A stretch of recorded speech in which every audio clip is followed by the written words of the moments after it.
Welcome student. आज हम wave optics की सेकंड क्लास में यंग सबस्ट्रेट एक्सपेरिमेंट पढ़ेंगे, डिवीजन ऑफ वेव फ्रंट पढ़ेंगे, कंस्ट्रक्टिव इंटरफेरेंस पढ़ेंगे और डिस्ट्रक्टिव इंटरफेरेंस पढ़ेंगे। तो आज की क्लास हम शुरू करते हैं स्टूडेंट्स।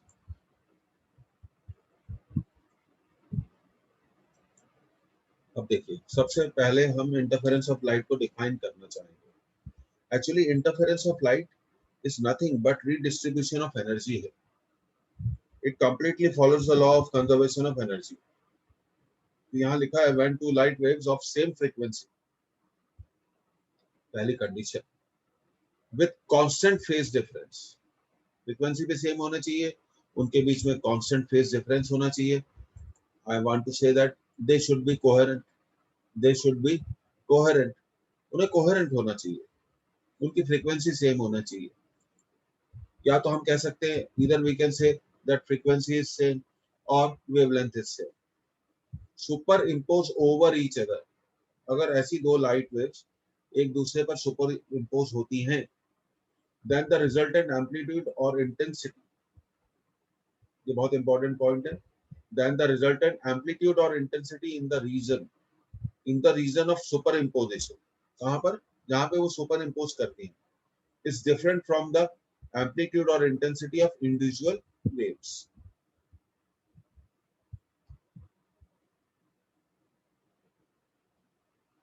ये बहुत इंपॉर्टेंट पॉइंट है। Actually resultant intensity is not equal to intensity of one wave plus intensity of second wave, maybe third wave। This modification in intensity in the region of superimposition is called interference। तो interference का basic condition आप याद रखेंगे कि resultant intensity is not equal to the sum of intensity of two waves। ये बहुत important बात है, that resultant intensity is not equal to the sum of intensity of two waves। But for the interference of two light waves, they should have same frequency or wavelength one, and their phase difference between them should be constant। So they should be produced by the two coherent sources। तो अगर ऐसी light wave super impose होती है तो superimposition के region में resultant intensity is not equal to the I1 plus I2, और you may call it the sum of intensity. और डिफरेंट यही इसी को लिखा गया है, इसी को यहाँ पर लिखा भी गया है, that the resultant amplitude or intensity in the region of superimposition is different from the amplitude or intensity of individual waves। तो ये बेसिक डेफिनेशन है इंटरफेरेंस ऑफ लाइट की।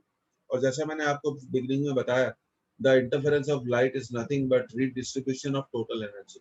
कुछ पॉइंट्स पर एनर्जी हमें ज्यादा मिलेंगी तो हमें मैक्सिमा कहेंगे, जिन पॉइंट्स पर हमें एनर्जी मिनिमम मिलेंगी हम उन्हें मिनिमा कहेंगे। There are several points between minima and maxima where the intensity is neither maxima nor minima, somewhere between them। तो फिर आगे बढ़ते हैं। अब हम पहले बात करेंगे कंस्ट्रक्टिव इंटरफेरेंस। तो देखिए, when resultant intensity is greater than the sum of two individual wave intensity, so I want to say that IR, if IR, that means resultant intensity is greater than I1 plus I2, then interference is said to be the constructive interference। और जब constructive interference होगा, maxima is obtain, maxima is obtained,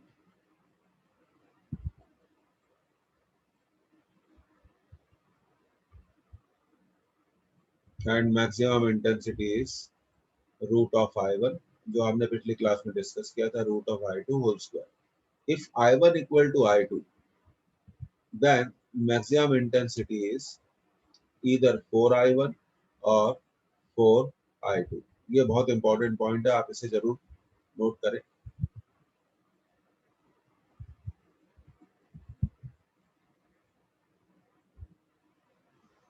तो इतनी बातें आपको फिर यहाँ पे स्टूडेंट क्लियर होनी चाहिए।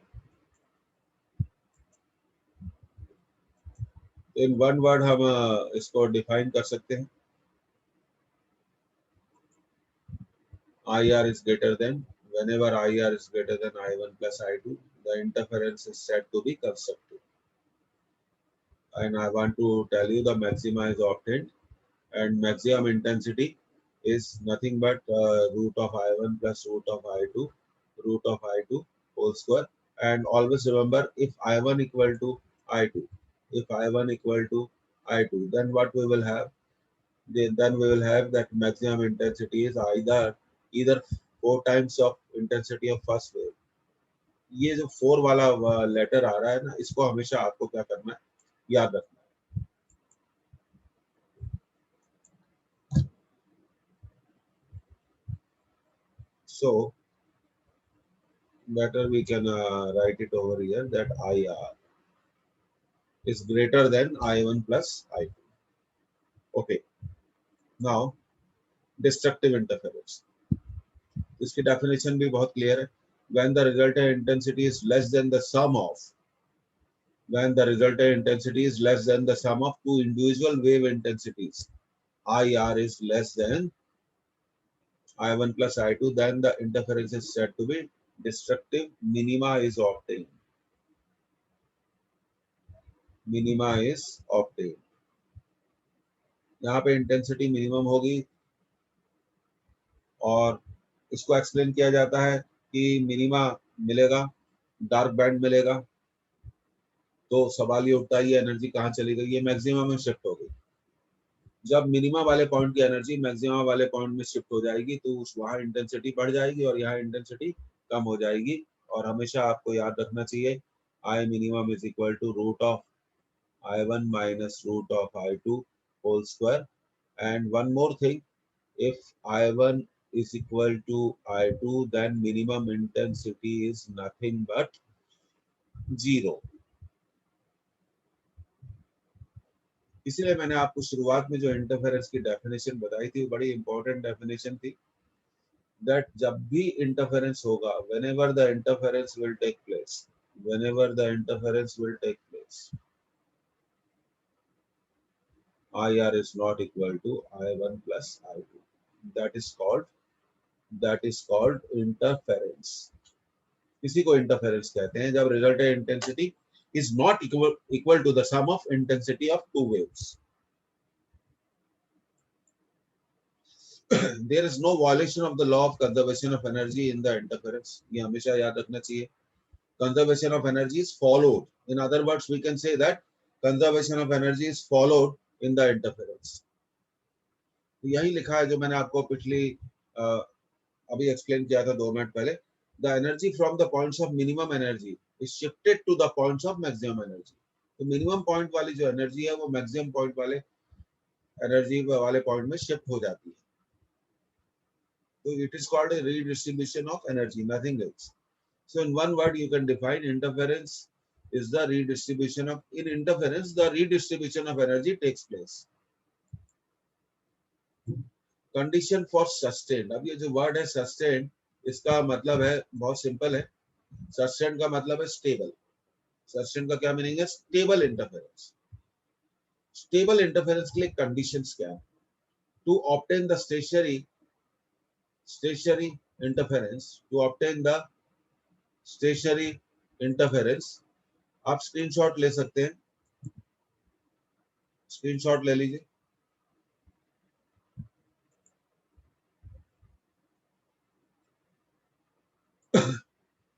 So while in during a class, if you are not able to write it completely, take a screenshot और बाद में क्लास के बाद आप उससे कॉपी को कंप्लीट करिए, जगह छोड़ दीजिए. मैनेजमेंट होता है ये. To obtain the stationary interference pattern, the following condition must be fulfilled. इन्हें याद रखना है examination of point of view से. पहला कंडीशन तो हम जानते हैं कि दोनों लाइट सोर्सेस को कोहेरेंट होना चाहिए. They should vibrate in same phase. They should vibrate in same phase, or there should be a constant phase difference between them. और मैं यहाँ एक और पॉइंट लिख देता हूँ. The phase difference between them, the phase difference between them should not change with time.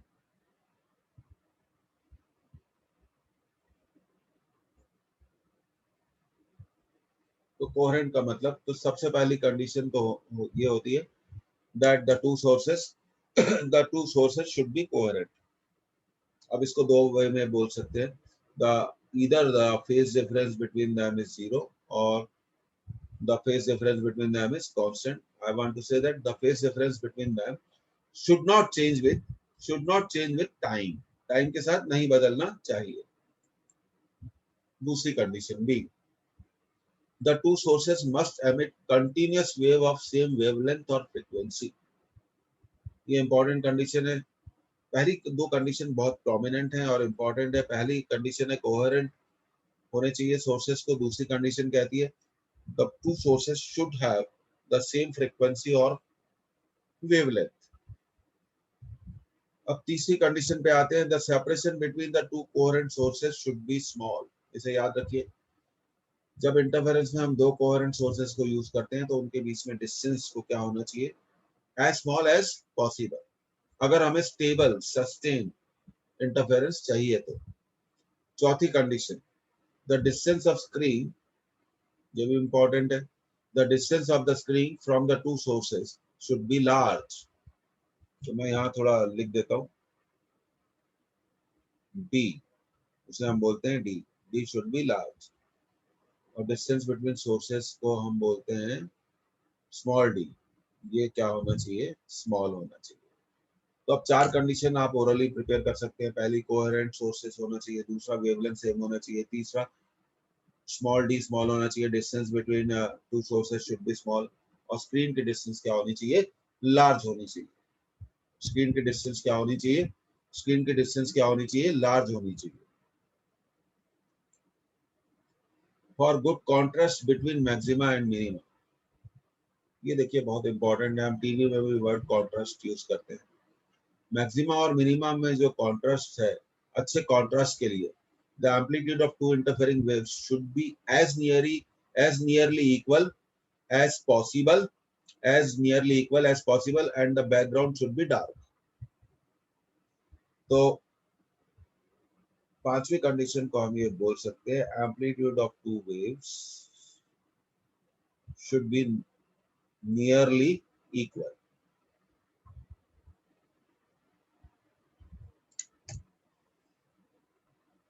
Nearly equal. अगर हमें मैक्सिमा और मिनिमा में अच्छा कॉन्ट्रास्ट चाहिए, कॉन्ट्रास्ट का मतलब है उनमें ओवरलैपिंग नहीं होनी चाहिए, दे should B spaced at different positions. अच्छे कॉन्ट्रास्ट के लिए एम्पलीट्यूड्स क्या होना चाहिए, नियरली इक्वल होना चाहिए. Next condition 6 1, for a large number of fringes in the field of view the source should be narrow and monochromatic. Monochromatic का मतलब तो आप जानते हैं, same wavelength.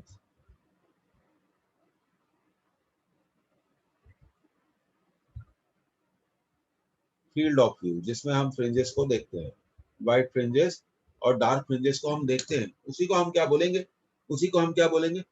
Field of view बोलेंगे. अगर हम लार्ज नंबर ऑफ फ्रिंजेस अपने फील्ड ऑफ व्यू में चाहते हैं, अपने फील्ड ऑफ व्यू में चाहते हैं, तो हमारा सोर्स क्या होना चाहिए, नैरो. तो स्लिट, इसे मैं कहता हूं स्लिट की जो विड्थ है वो क्या होनी चाहिए, एज स्मॉल एज पॉसिबल. जिस स्लिट से लाइट आ रही है उसकी विड्थ लार्ज नहीं होनी चाहिए, उसकी विड्थ क्या होनी चाहिए, स्मॉल होनी चाहिए, नैरो होनी चाहिए. Slit should be narrow.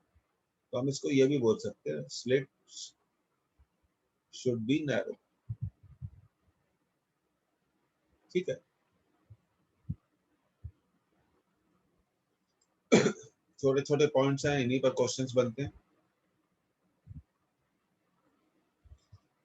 अब देखिए कुछ क्वेश्चंस कर लिए जाए.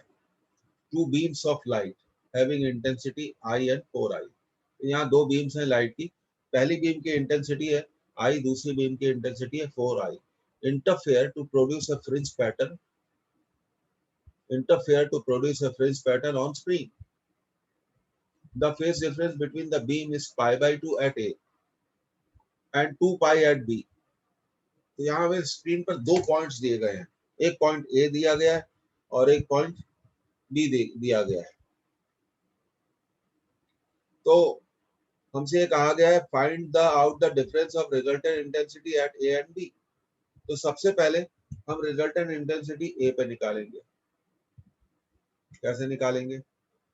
We will use I R equal to I1 plus I2 two root I1 root I2 cos phi।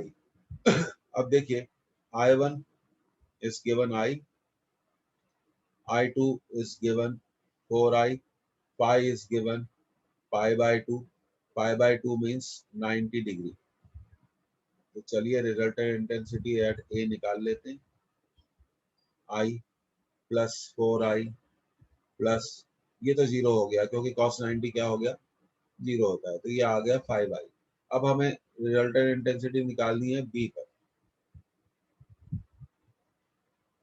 Eight B pi is 2 पाई, 2 पाई का मतलब होता है 360 डिग्री, और cos 2 पाई प्लस 1 होता है।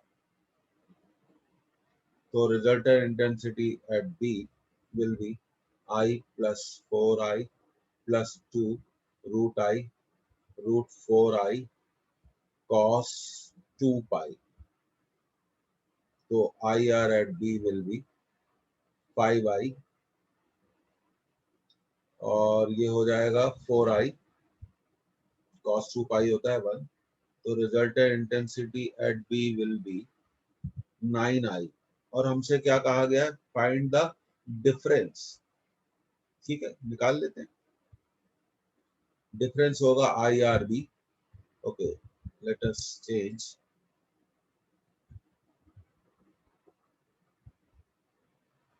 B पर इंटेंसिटी माइनस A पर intensity, so we will get 9I minus 5I, so the answer is 4I। तो सबसे पहले तो रिजल्टेंट इंटेंसिटी का स्टूडेंट फॉर्मूला यूज करना हमें आना चाहिए।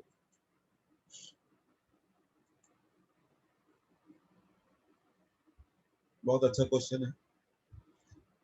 रिजल्टेंट इंटेंसिटी का फॉर्मूला याद होना चाहिए, I R equal to I1 plus I2 plus 2 root I1 root of I2 cos phi।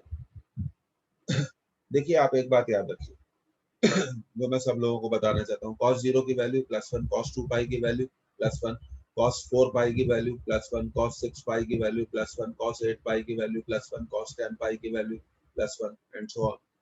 जब भी इवन नंबर एसोसिएटेड होगा तो cos की वैल्यू प्लस 1 होगी, और अगर cos पाई की वैल्यू माइनस 1 होती है, cos 3 पाई की वैल्यू माइनस 1 होती है, cos 5 पाई की वैल्यू माइनस 1 होती है, cos 7 पाई की वैल्यू माइनस होती है। ऑड नंबर एसोसिएटेड हो गया एंगल के साथ, पाई के साथ, पाई का ऑड मल्टीपल होगा तो cos की वैल्यू हमेशा क्या हो जाएगी, माइनस 1 हो जाएगी। नेक्स्ट, अगला question, in an interference pattern the slit widths are in the ratio 1:9, then find out the ratio of minimum and maximum intensity. अब देखिए slit width,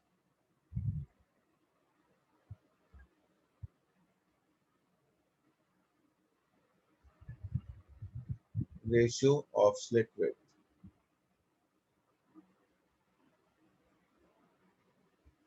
is A1 by A2, that is 1:9।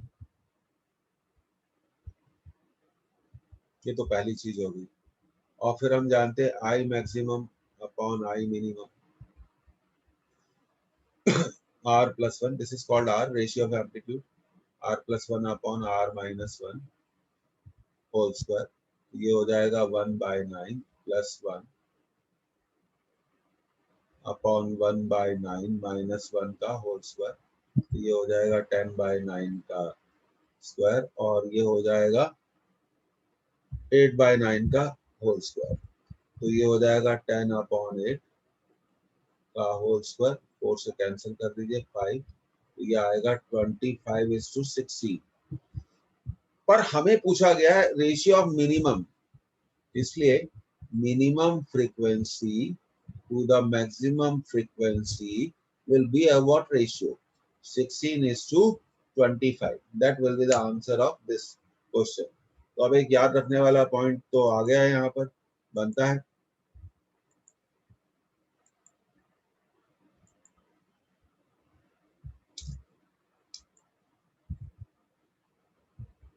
तो आपको उसको याद रखना चाहिए।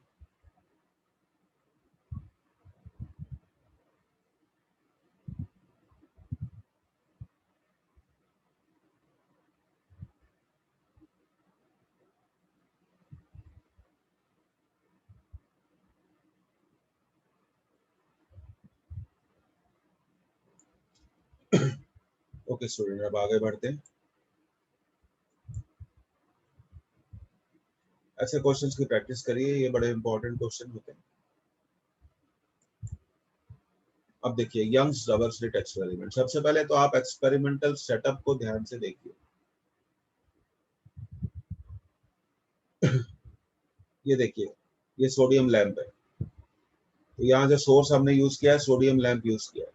इसलिए यूज किया है कि सोडियम लैंप, सोडियम लाइट में दो वेवलेंथ होती है जिनके बीच में डिफरेंस कितना होता है, 6 एंगस्ट्रॉम। तो हम उन्हें इक्वल वेवलेंथ मान सकते हैं क्योंकि 6 angstrom is very very small. तो in other words we can say that कि सोडियम लैंप से आने वाला जो लाइट होगा वो मोनोक्रोमेटिक होगा। तो ये सोडियम लैंप हमने एज ए सोर्स यूज किया। तो ये देखिए वेव फ्रंट्स हैं, आगे बढ़ रहे हैं, और सोर्स से कुछ डिस्टेंस पर, at a certain distance from source, we have two slits. How many slits? Two slits. So the light coming from source will enter through the slit 1 as well as slit 2. यहाँ देखिए अब slit 1 से निकलने वाले wave fronts. These are the wave fronts which are coming out of the slit 1. And these are the wave fronts which are coming out of the S2. इसलिए लिखा है S is a narrow slit illuminated by a monochromatic source. Illuminated by a monochromatic source of light sends wave fronts in all directions. Slits S1 and S2 become the source of secondary wavelengths. तो कहने का मतलब है S1 और S2 दो sources की तरह act करेंगे, which are in phase and of same frequency. अब देखिए S1 से आने वाली जो वेव फ्रंट्स हैं वो स्क्रीन पे मिलेंगे, और उसी तरह S2 से आने वाली जो वेव फ्रंट्स हैं they will also reach the screen. So these two wave fronts will meet on the screen and interference will take place between them, और उनके बीच में इंटरफेरेंस होगा। तो ये जो एक्सपेरिमेंट है ये बेस्ड ऑन वेव फ्रंट है। एक सिंगल वेव फ्रंट था, हमने उस सिंगल वेव फ्रंट को दो वेव फ्रंट्स में डिवाइड कर दिया with the help of two slits. तो अगर आपसे ये पूछा जाए कि YDAC, Young's double slit experiment, is based on what? It is based on division of wave front. और डिवीजन ऑफ वेव फ्रंट को हम ये भी कहते हैं कि हमने दो स्लिट, एक सोर्स से आने वाली लाइट को दो स्लिट से पास किया। आगे बढ़ते हैं student. Whenever you have a diagram, you can take a screenshot.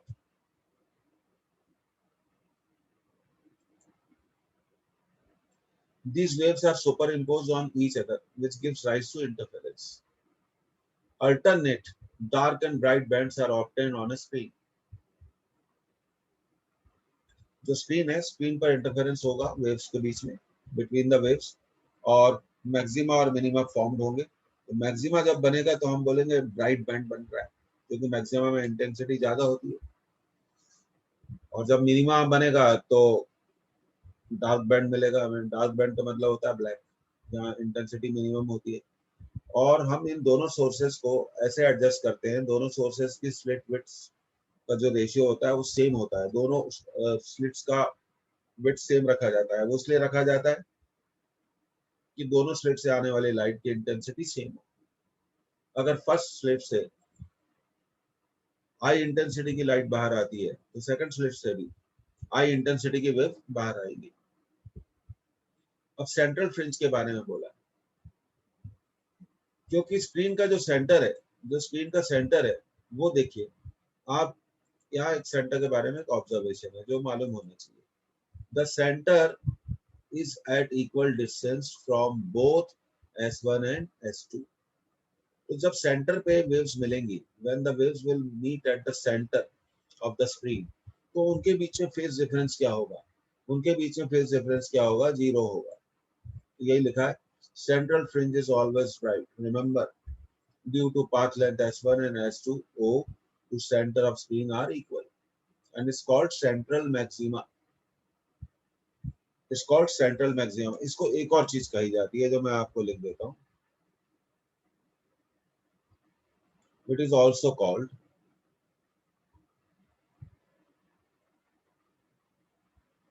the white fringe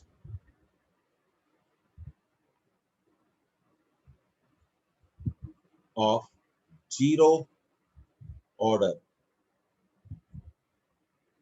ये बात याद रखिएगा, जीरो ऑर्डर की व्हाइट फ्रिंज भी कहा जाता है. और सेंटर पे हमेशा याद रखिए, at centre S1O equal to S2O, path difference is zero, और जीरो पाथ डिफरेंस बताता है कि मैक्सिमा बनेगा.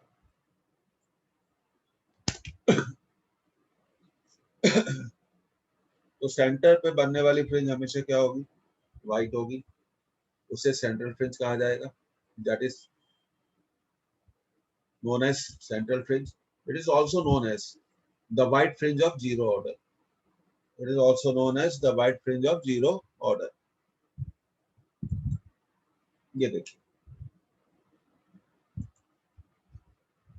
for your understanding, this is the light coming from source S, and it is allowed to pass through the S1 and S2 are the two slits. And here is the screen.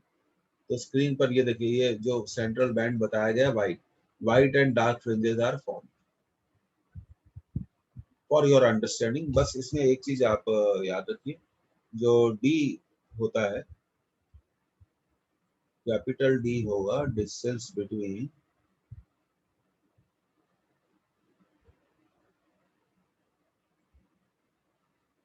Slits and screen. मैंने आपको पहले ही बताया था, and small D is the distance between slits.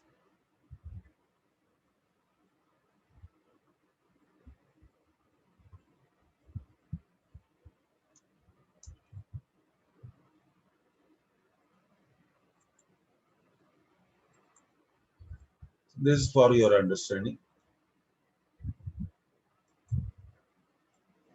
देखिए, जैसे मैंने आपको बताया था, in YDSE Young's double slit experiment, division of wave front takes place. हमेशा इस बात को याद रखना. Second point, if one of the two slit is closed, अगर दो स्लिट्स हैं, अगर हमने एक किसी भी एक स्लिट को क्लोज कर दिया और दूसरी को ओपन रहने दिया, the interference pattern will disappear. No interference will take place. क्यों? Because for interference minimum two waves are required. For interference minimum two waves are required, and by closing one of the slits we are left with only one wave. It shows that two coherent sources are required to produce interference pattern. तो minimum two coherent sources चाहिए interference pattern को obtain करने के लिए. जब white और dark fringes बनती हैं तो उसी को हम इंटरफेरेंस पैटर्न बोलते हैं. Next, if white light is, क्या होगा अगर हम यंग्स डबल स्लिट एक्सपेरिमेंट में मोनोक्रोमेटिक लाइट की जगह, instead of monochromatic light, white light use करते हैं तो as a parent source, then the fringes will be coloured. ऐसा क्यों होगा? फ्रिंजेस क्यों कलर्ड होंगी? क्योंकि आप जानते हैं व्हाइट लाइट में 7 कलर्स होते हैं, with your violet, indigo, blue, green, yellow, orange, red, और सभी कलर्स की वेवलेंथ डिफरेंट होती है. तो वॉयलेट कलर्स की जो वेव्स है वो इंटरफेरेंस करेंगी, तो वॉयलेट कलर की फ्रिंजेस मिलेंगी. इंडिगो कलर की वेव्स हैं जो जब वो इंटरफेरेंस करेंगी तो इंडिगो कलर की फ्रिंजेस मिलेंगी. इसी तरह fringes will be coloured end of unequal width. ये भी जोरदार बात है कि फ्रिंजेस की विड्थ इक्वल क्यों नहीं होगी? Because their wavelength are, because they have different wavelengths. because wavelengths are different.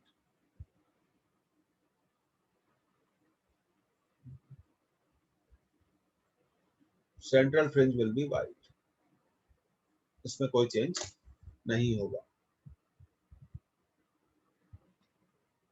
क्योंकि ऐसा क्यों होगा, सेंटर पे वॉयलेट और वॉयलेट जब मिलेंगे तो वॉयलेट कलर की फ्रिंज बनाएंगे, इसी तरह 7 कलर की ब्राइट फ्रिंजेस बन जाएंगी और जब हम 7 कलर्स को मिक्स कर दें तो हमें कौन सा कलर मिलेगा, व्हाइट। इसलिए that is why the central fringe is white. The fringes closest on either side of the central white fringe is red and the farthest will appear blue। अब ये बड़ा जोरदार सब्जेक्ट है, तो थोड़ा आपको एक्सप्लेन करते हैं।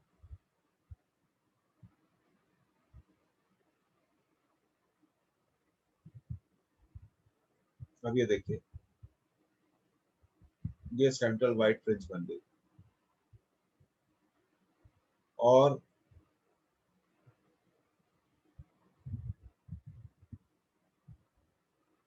ये बनेगी red.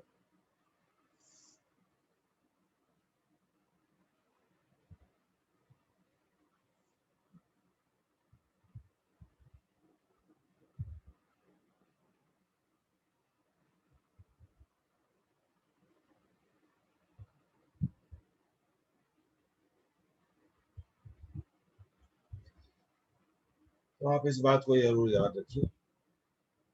After few fringes no colour fringes pattern is obtain, no clear fringe pattern is सी।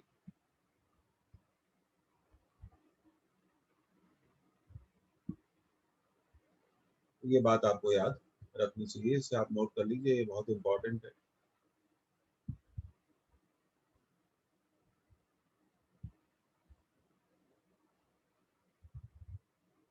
अब देखिए, ये सबसे इंपॉर्टेंट हम एरिया में आ गए। तो सबसे पहले देखिए, ये जो लाइट वेव्स हैं S1,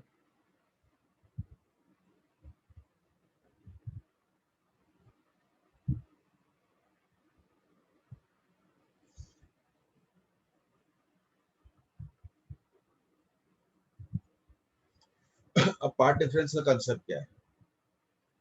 मान लीजिए स्क्रीन के किसी पॉइंट पर S1 और S2 से आने वाली लाइट वेव्स मीट करती है, तो सबसे पहले P का सेंटर से डिस्टेंस कितना है।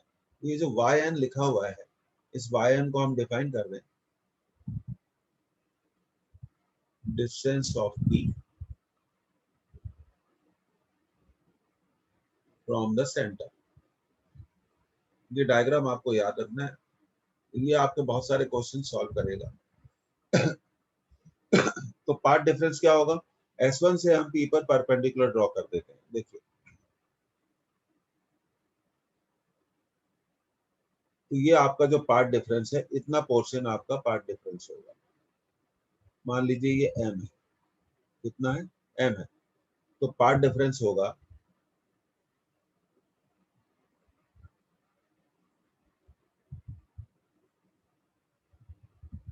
सेकंड वेव फर्स्ट वेव के कंपैरिजन में कितना डिस्टेंस ज्यादा ट्रेवल करती है, S2 है।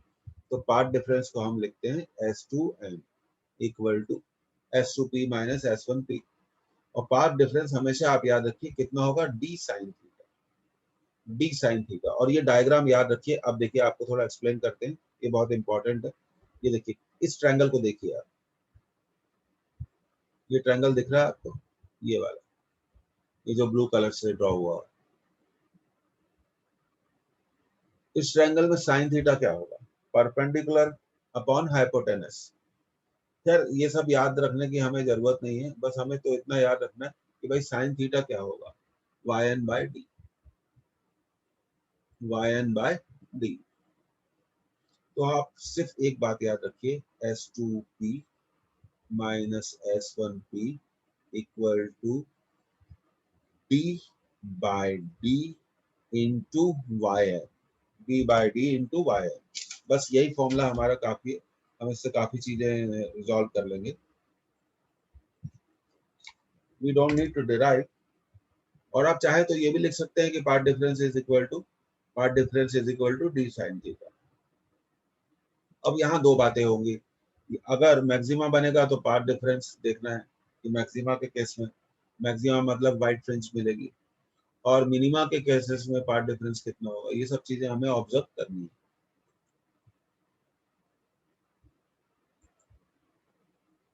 तो देखिए नोट कर लीजिए फ्रिंज विड्थ,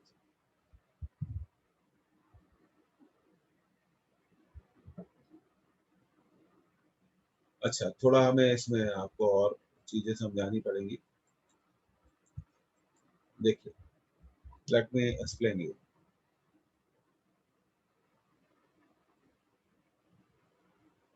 अब देखिए हमने पार्ट डिफरेंस कितना निकाला था,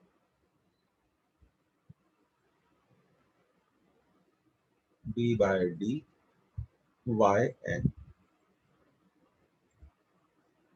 if at point P, if at point P maxima is obtained, maxima मतलब white fringe of इतना तो पढ़ना पड़ेगा, nth order is obtained,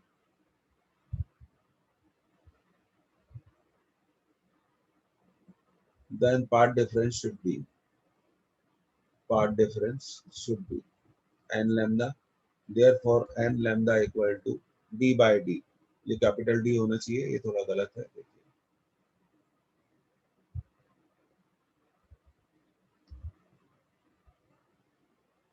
d by d into yn, so yn will be n lambda by n lambda capital D by small d।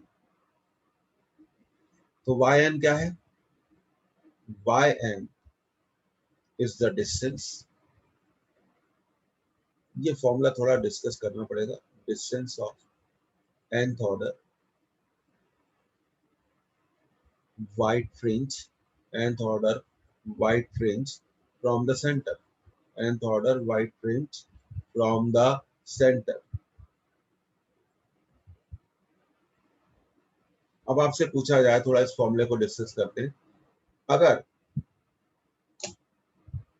आपसे पूछा जाए find the distance of fifth order, okay, find the distance of fifth order white fringe from the centre, तो वो होगा students y5 lambda d by d। अब आपसे पूछा जाए find the distance of seventh order white fringe from the centre, that will B simple y7 7 lambda d by d। अब आपसे पूछा जाए फाइंड द डिस्टेंस बिटवीन, सुनिएगा ध्यान से, find the distance between seventh order white fringe, find the distance between seventh order white fringe and fifth order white fringe, तो आपका answer है y7 minus y5, y7 minus y5।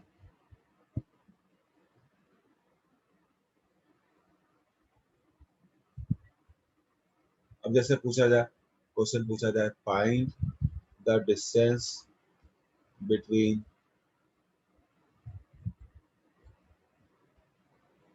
Second order white fringe and ninth order white fringe,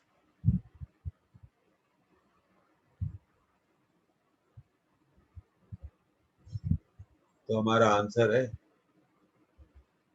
y9 minus y2, और फिर हमें ये formula use करना है lambda d by d।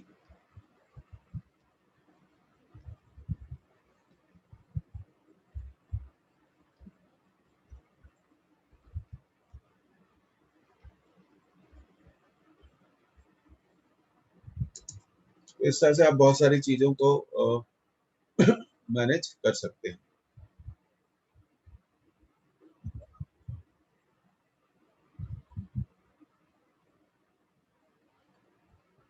तो yn का कंसेप्ट आपको क्या हो गया, अब क्लियर हो गया।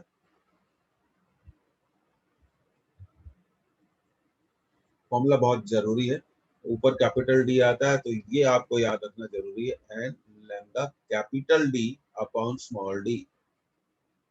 बस ये फॉर्मूला याद रखिए, तो आपकी वाइट ऑर्डर फ्रिंजेस के जितने भी सवाल हैं, जितने भी क्वेश्चन है, वो सॉल्व हो जाएंगे। अब देखिए, अब एक वर्ड आता है fringe width.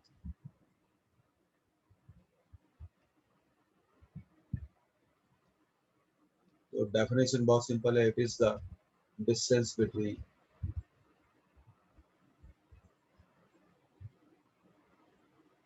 consecutive consecutive white fringes, consecutive white fringes।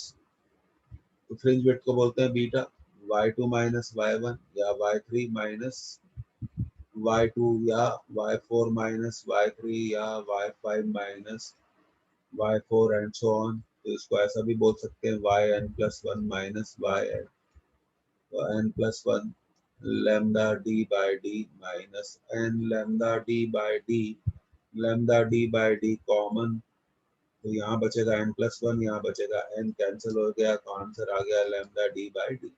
तो फ्रिंज विड्थ का फॉर्मूला बिल्कुल क्लियर है, lambda d by d। ये रहा आपका फ्रिंज विड्थ का फॉर्मूला। तो अब आप इस पोजीशन में हैं, अगर आपसे किसी भी व्हाइट फ्रिंज का सेंटर से डिस्टेंस पूछा जाए तो आप निकाल सकते हैं।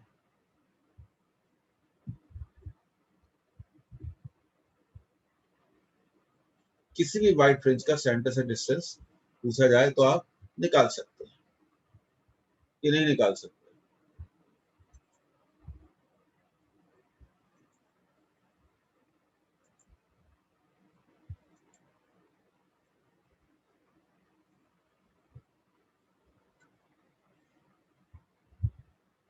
Okay,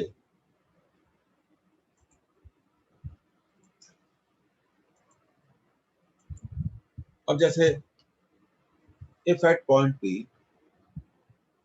if at point P a dark fringe is formed, dark मतलब black, then S2P minus S1P should be 2n minus 1 into lambda by 2, dark fringe is formed of order, ऐसा भी लिख लेते हैं, of order n। देखिए एक और चीज, and should not be equal to zero, क्योंकि जीरो ऑर्डर सिर्फ व्हाइट फ्रिंज को अलॉट किया गया, डार्क फ्रिंज को नहीं अलॉट किया गया।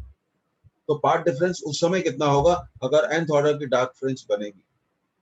अब फिर वापस हम जाते हैं,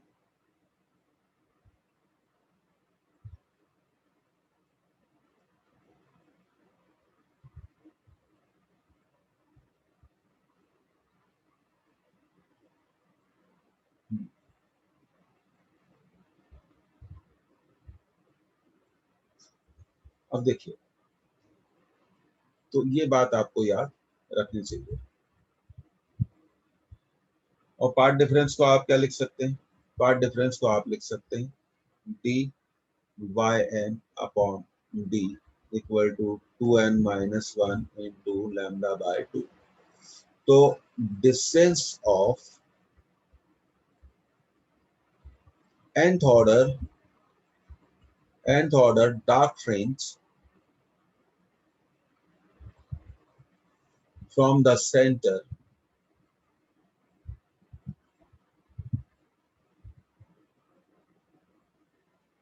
is equal to yn equal to 2n minus 1 lambda by 2 into capital D by D।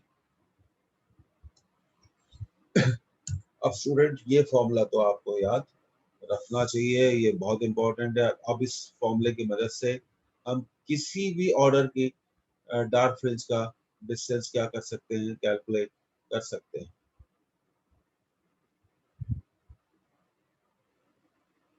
अगर आपसे पूछा find the distance of fourth order, find the distance of fourth order dark fringe, fourth order dark fringe from the center, fourth order dark fringe, fourth order dark fringe from the center।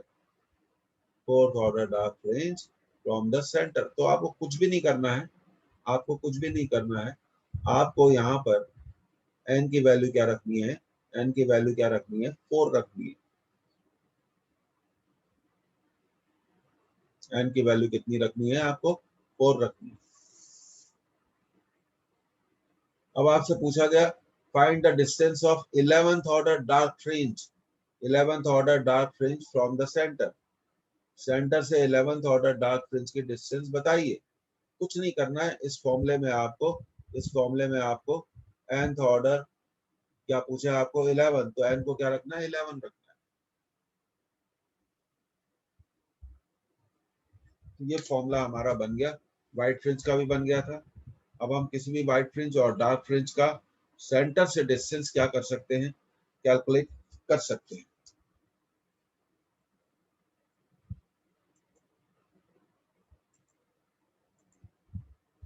तो हमारा formula बन गया student, yn black equal to 2n minus 1 lambda by 2 into d by d। अब एक question करते हैं, find the distance between, find the distance between, question number 1, 7th dark fringe and 3rd dark fringe. बिल्कुल simple है, y7 black minus y3 black, ये हमारा answer है। यहाँ रख दीजिए, 7 रखिए पहले, 7 into 2 14 minus 1 13 lambda by 2 d by 2। फिर 3 रखिए, यहाँ पर 3 रखिए n की जगह, 3 into 2 6, 6 minus 1 5 d by d। ये 2 नहीं होना चाहिए, I am very sorry, this should be small d। अब फिर lambda d by d common, 13 by 2 minus 5 by 2, so it will be 4। ये 2 मैं बार बार लिख रहा हूँ, मुझसे गलती हो रही है, ये 2 नहीं है students, this is small d। ये हो जाएगा 4 lambda d by d। तो जिस तरह से आपको व्हाइट फ्रिंज का फॉर्मूला मालूम है अब, और डार्क का भी फॉर्मूला मालूम है,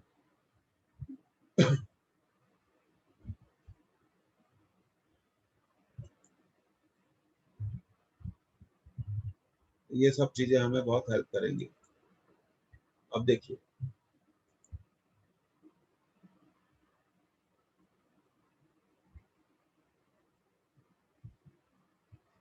तो y and white final touch n lambda d by d, yn black 2n minus 1 into lambda by 2 d by d। Fringe width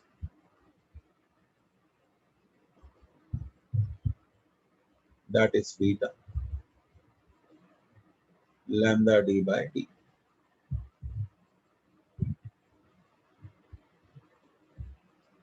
अब आपसे क्वेश्चन पूछा गया फाइंड द डिस्टेंस, चलिए क्वेश्चन करते हैं। Find the distance between, find the distance between 11th order white fringe, 11th order white fringe and 3rd order black fringe।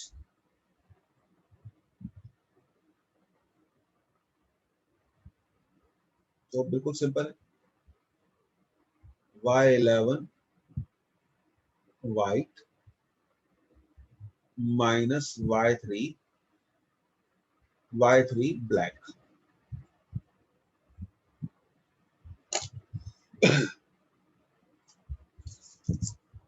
तो कितने बच्चों को ये सब क्लियर हो गया?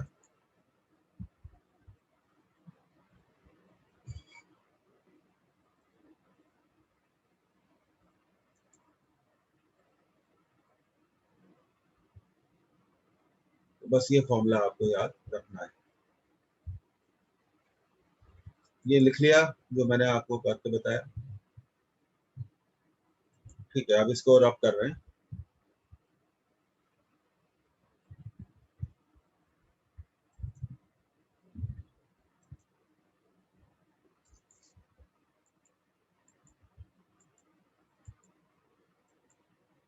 अब आप इसका स्क्रीनशॉट ले लीजिए। नहीं, जरूरत नहीं है। I think you don't need it.